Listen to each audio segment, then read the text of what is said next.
we're going to be shooting for the final product to look like. Pick it up here and try to get the focus. Get a better look here. There we go.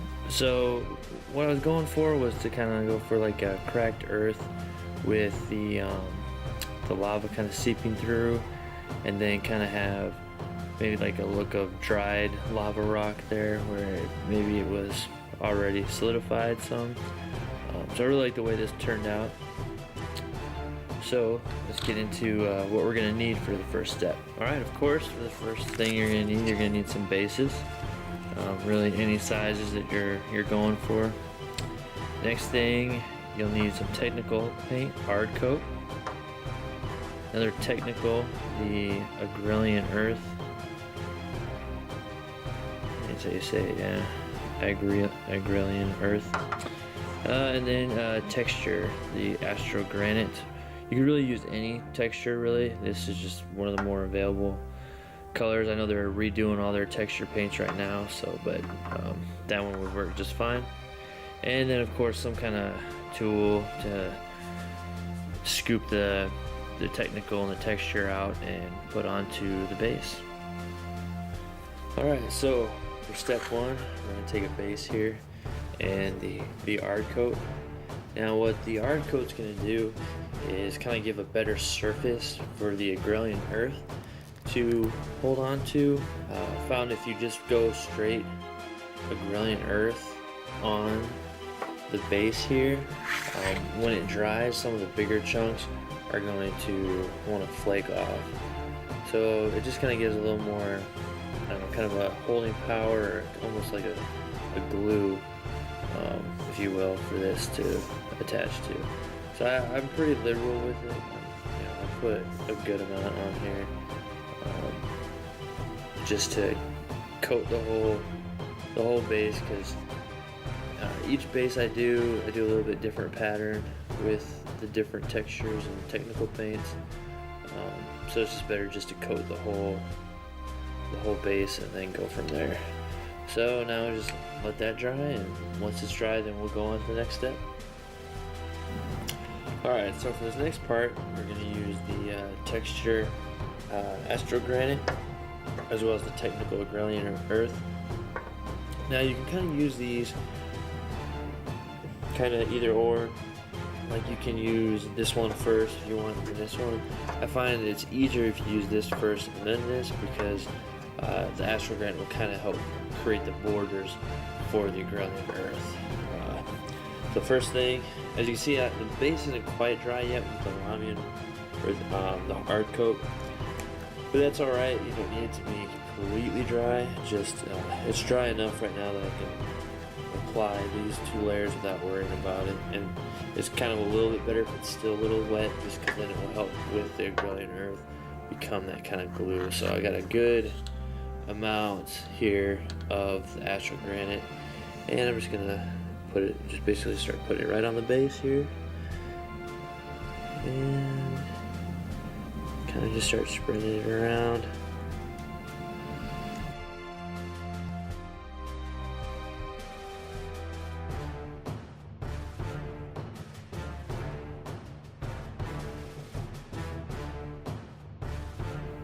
And next step is I'm going to add the agrelian earth. Clean up the tool here. My excess astro granite off. And then basically do the same thing. I'm going to give this a good shake.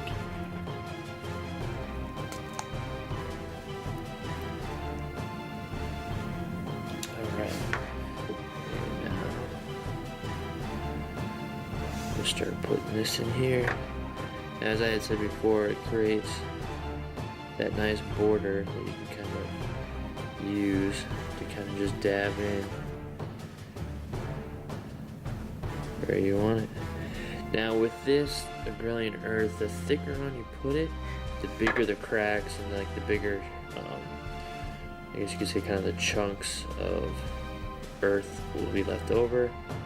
If you put it on really thinly, it's going to be really fine cracks. It's going to make it really hard to kind of get in between there to do that lava effect that we want to achieve later on.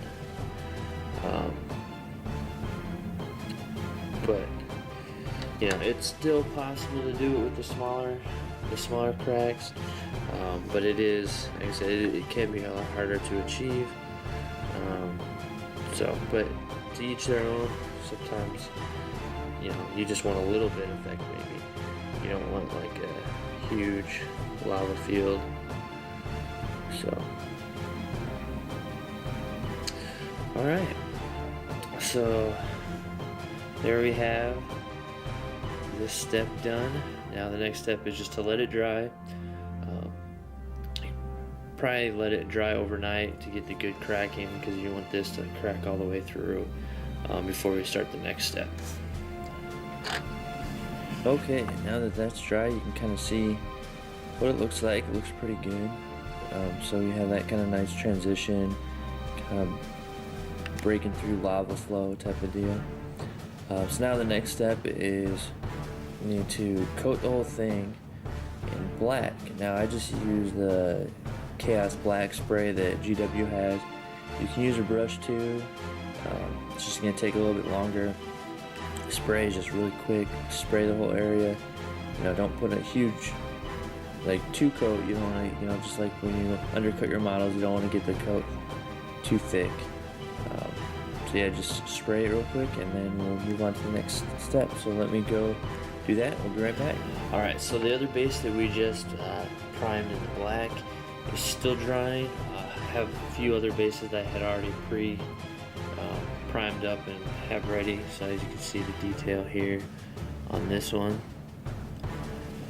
So for this step, we're going to start painting in the lava. You can use really kind of any shades of reds you want. Kind of go for the brighter reds just to kind of help make it stick through a little bit more. So I use the Evil Sun Scarlet for the red. For orange, I use the Fire Dragon Bright, and for yellow, I use the Flash Gets Yellow. So, first thing you do is you want to take your red, and that's going to be your kind of base layer here. For the brush, I am using the new Citadel small layer brush here. You could use the artificial one if you wanted to, but for this, I'm just going to go with the small layer. Alright, so first thing we want to do is you kind of see all the little cracks and everything. You just want to kind of take your brush and just kind of slowly start to go through. I gotta find the bigger openings first and kind of go in between. Kind of get some of that big amount of paint off.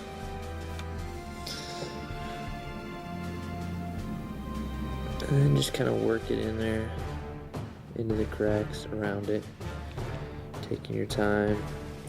Now it's okay to kind of get it on some of the rocks. You're gonna paint over it a little bit anyway.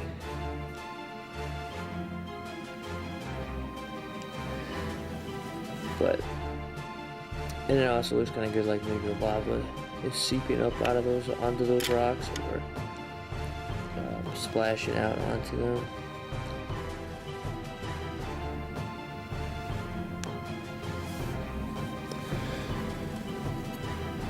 So this step can be a bit tedious. It takes time, but it's definitely the key element to this technique here.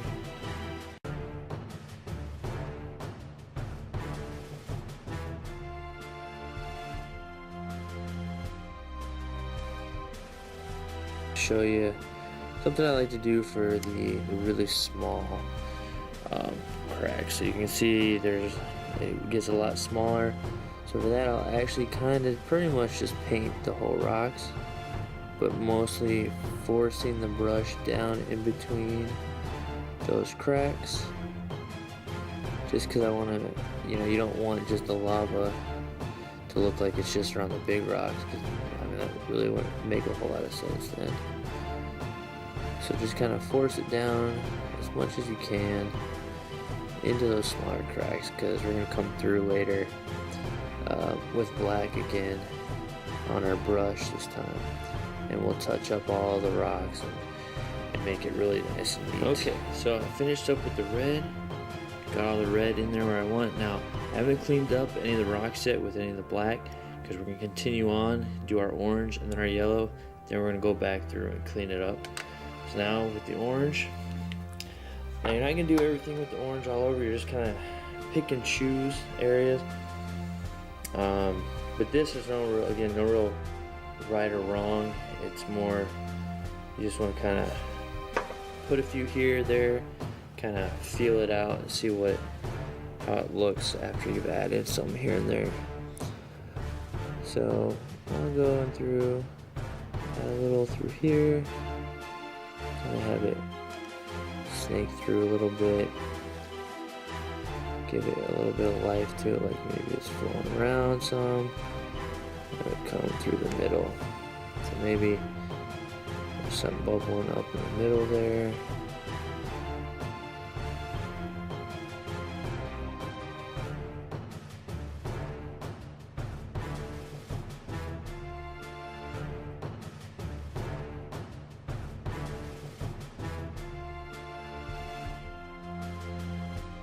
Alright, so you see I kind of added a little bit in there, kind of adds that extra layer to it.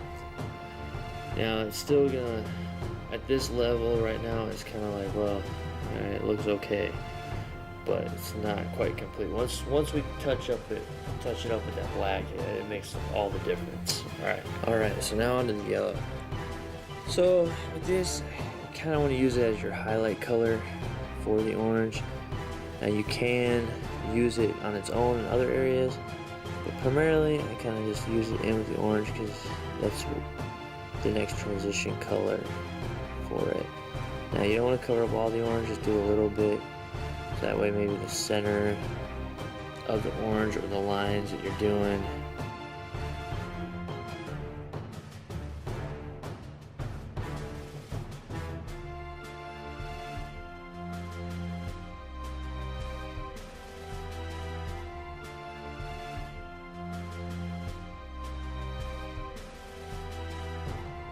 Alright, so that looks pretty decent. Alright, so now we're going to use the black to touch it up, and it's going to help bring it all together. Okay, now to move into the step that's really going to bring this whole base together. You just can go around to each one, kind of just touch up the edges some.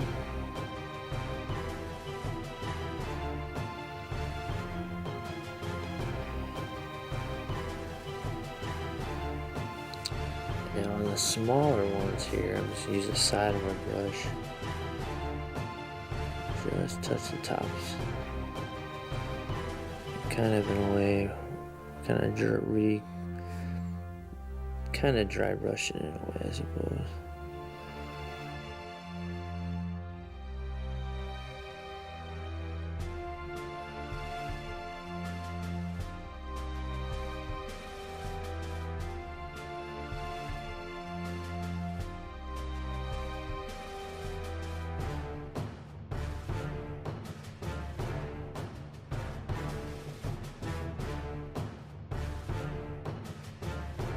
Alright, so there it is, all cleaned up. Looks pretty good.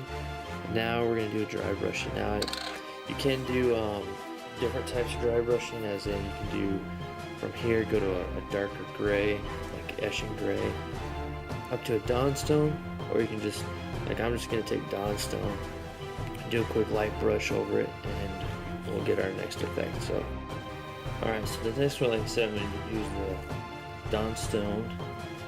I'm actually going to be using the large dry brush from Citadel. Why? Just because it's a lot easier to cover the surface area. I can do it very lightly. Now there is the new dry range of Citadel paints. They have, for this I think it's a Longbeard gray or a Terminus stone would probably work. I don't have either one of those yet. I do plan on getting them, but right now I'm just going to use the old dry brush method of putting a little paint on the dry brush, I got that much right there. Focus it, it's not too much. And we're just gonna lightly go over. And we're just gonna dry brush here and pick up on all the raised edges.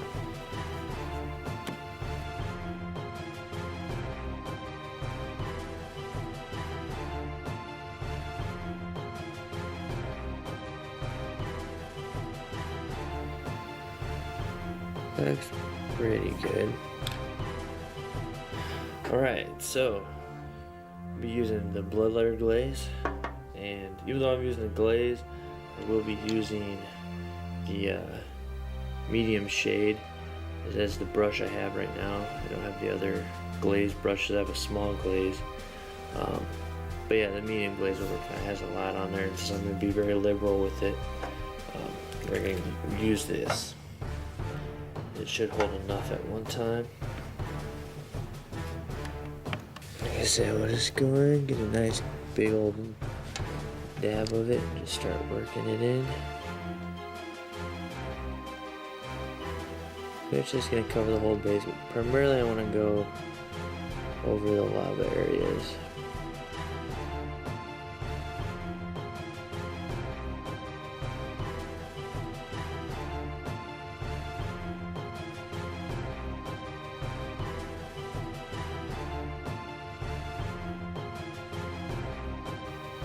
Okay, so the bloodletter has dried, and you could just leave it like that. I mean, it looks pretty good, and you could be done. I'm actually gonna just add that extra dry brush, and there it is. It's all finished. So hope you learned and you enjoy these bases. I definitely think they're pretty cool and a great way to do lava bases, and really actually fairly simple. Alright, well, thanks for watching, and until next time.